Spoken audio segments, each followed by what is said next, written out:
What's up YouTube? It is your boy Lowpes and welcome back to another video. And today's video is top 5 Amazon mods under $100. We've done this previously, but we did it under $50 and it seemed like you guys liked it. So why not up the price by 50 bucks and see what we can get for $100 on Amazon. Most of these mods I've seen or had myself, and we're gonna have a couple bonus mods, so don't you worry about that. But these top 5 mods are mods that I think are gonna be effective on the car, especially for the price point that it is, and with decent quality. Mind you, 100 bucks sometimes can't get you the best quality in the world, but it's not gonna get you the worst. So let's get into it. I hope you guys are excited. Let's start with number 5. Number 5 is window visors. As basic as it seems, a good window visor goes a long way in my opinion. So we have two styles here. We have for the sedan and hatch. I'm sorry coupe guys, I could not find one for you guys. Hopefully you guys have found one. The sedan goes for $40 and $60 for the hatch. You guys gotta pay more. I don't know why, but you do. It is what it is. But why I like the window visor is because it is something that is a small mod on a car, but it's effective in a way that me personally, I like the way it looks on a car. It stylizes the car a little more, and I think it's effective because when it's raining out there, you can let in some air with the rain getting into your car and getting wet. I know it's just window visors, but it's a small mod that goes a long way. Let me know if you guys have these visors down below. Ratings were okay on them, but check it out. And once again, for the price that it is, I guess you can't go wrong, right? I think that's a really good mod for number 5 that I could find on Amazon.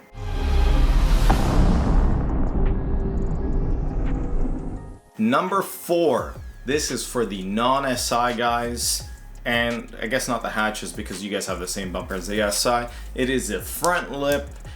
We have one version here from 2016 to 2018, and we have the other version from 2019 to 2020. There must be a bumper difference in between those years. That's why they're specifically different. I'm a really big fan of the 2019 to 2020. If I had the base or I didn't have the SI bumper or the hatch bumper, I definitely probably would go with this lip. It looks super clean, and for the price point, I guess you can't go too wrong. For the 2016 to the 2018, it's 80 bucks. That's not a bad price for a front lip. Usually that's what they kind of go for the more affordable ones. They can definitely get really expensive, like the Grille lip, that's probably $800 to $1,000 easily. But if you're like me and you bust up a bunch of lips, because I'll be on my 4th, you kind of don't want to spend that much on it, right? So for the 2019 to the 2020, it's $55. How can you go wrong?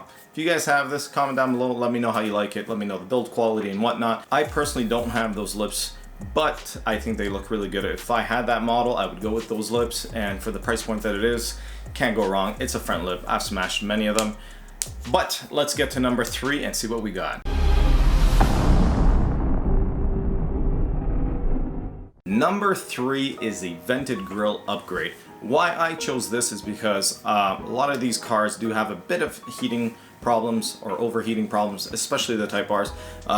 The US SIs and the other models don't have it as much, but this goes for about $105. Yes, I'm $5 over. I'm sorry, but I think it's a very good mod for what it is. It helps with your heat soaking of the motor and gives a lot more air into the motor to cool down. So it is effective mechanically in a sense, I guess, because you're cooling the motor down, and it looks better in my opinion. Note that most of these grills, aftermarket grills, do have issues. Even the more expensive ones, I'm not going to name it, but I do know some that are around the $600 to $800 mark that have fitment issues also.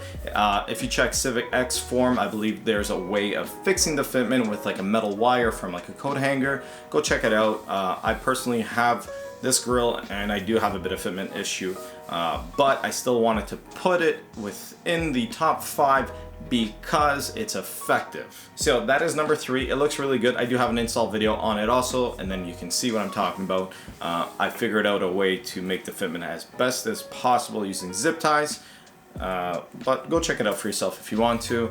That is number 3. Looks good, it's effective, and it helps the motor. Let's get to number 2.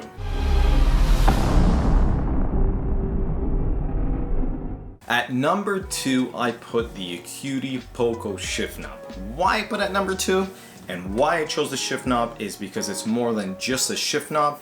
This shift knob basically makes your throw shorter, and the reason it makes your throw shorter is because it sits so low on your lever. So for example purpose, if you will get an extender for your shifter, like one of those shifter extenders that screw on, your shifts feel a lot longer, or you get a bigger shift knob, the shifts feel a lot longer. Acuity basically maximized the space within the shift knob, and it kind of sat lower on the lever, and it makes your shifts shorter. It feels great in the hand, and it's 89 bucks. You can't go wrong, and they look good. I do have them on all my cars actually. I had the Esco, but I'm pretty much a big fan of the Poco.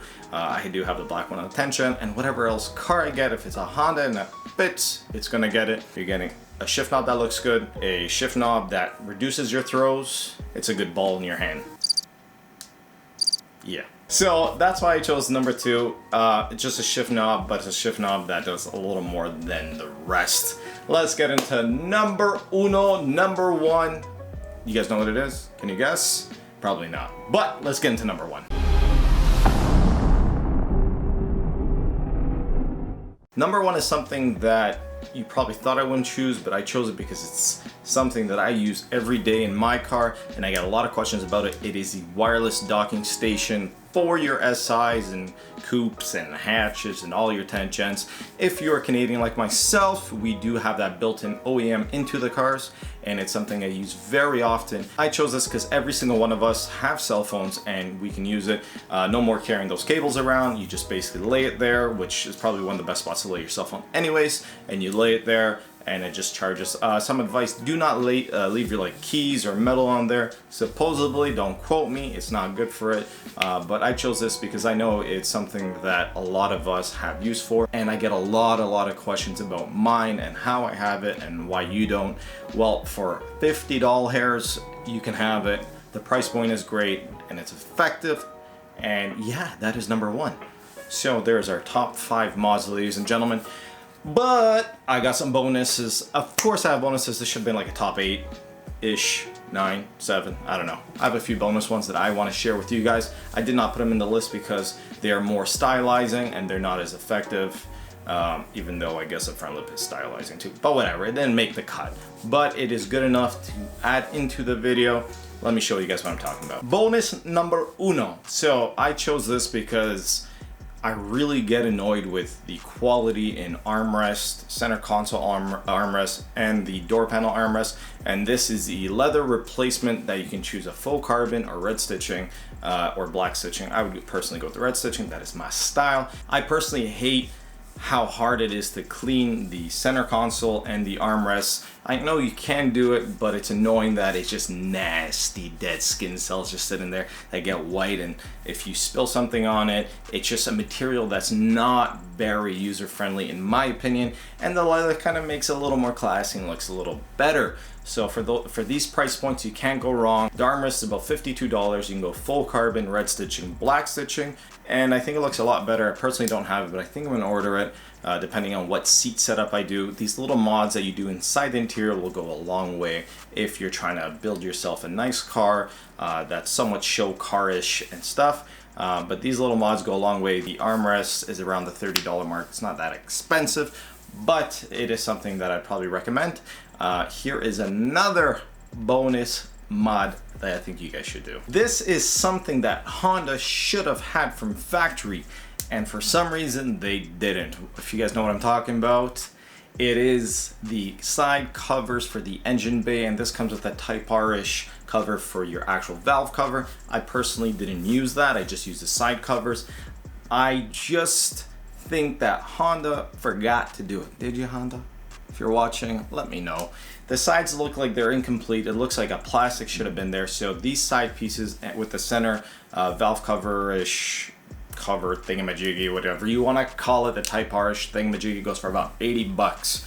It's not too bad. The side covers will only work on US models. And if you're Canadian like myself, the only way you're going to use it if you do the windshield wiper reservoir relocate. And you're going to do that usually when you get the PRL cold air intake, the Cobra, which is probably still one of my favorite mods. But that is the only way us Canadians can use it because the reservoir is on different sides from US to Canada. So that is a simple mod, but I think it's effective. Pop the hood. It looks complete now. You go to shows if you want to show off your bay, even though it looks like a ball of mess in there because there's so many wires and stuff. But that is something I personally would do. And if you guys haven't seen, I've actually done the install video on that. Check it out in the channel. And I actually have a valve cover replacement I did also too. It's pretty cool. It's a nice green, limeish green. But yeah, so let's get to the final bonus feature mod. The final one is something I personally use in my car. I set you guys up for success. It is a combination of carbon fiber goodies that go into your interior, and they're applied by 3M. I do have an install video on one of them. I do have basically every single one that I sent you guys. I'm just waiting on the climate control one. And yeah, I think they're a nice upgrade to the faux carbon in the car and the kind of cheap plastic. I know it's not real carbon, I understand, but for about $100 you can get all of these, and it's kind of a good deal. You can add a nice spice to your interior. Little things like this do go a long way, and the quality is really good. I've had it about for 2 years without any issues, and that's why I'm recommending as a bonus feature for you guys. Yeah, it's pretty cool. I really like it, and I'm going to continue to do it, even if some people are going to be like, oh, it's not real carbon fiber. It is what it is, guys. It's just a cheap, effective mod for your interior. It makes me happy. I hope it makes you guys happy. But that is it. That is all the mods I recommend under $100 from Amazon. If you guys enjoyed this video, make sure you like, a comment, and a subscribe. Let me know your thoughts about my picks. Maybe you guys have some mods that I may have missed. Comment down below. I kind of scoured through Amazon and tried to find as many mods that were useful and effective that I can. And that was pretty much what it was. Comment down below if you guys found something within the budget that I did not. I'm super curious. Maybe I'll buy it myself. But yeah, I just want to say thank you so much for watching, guys. I love you guys. Make sure you do it once. You do it right. Peace out. Later.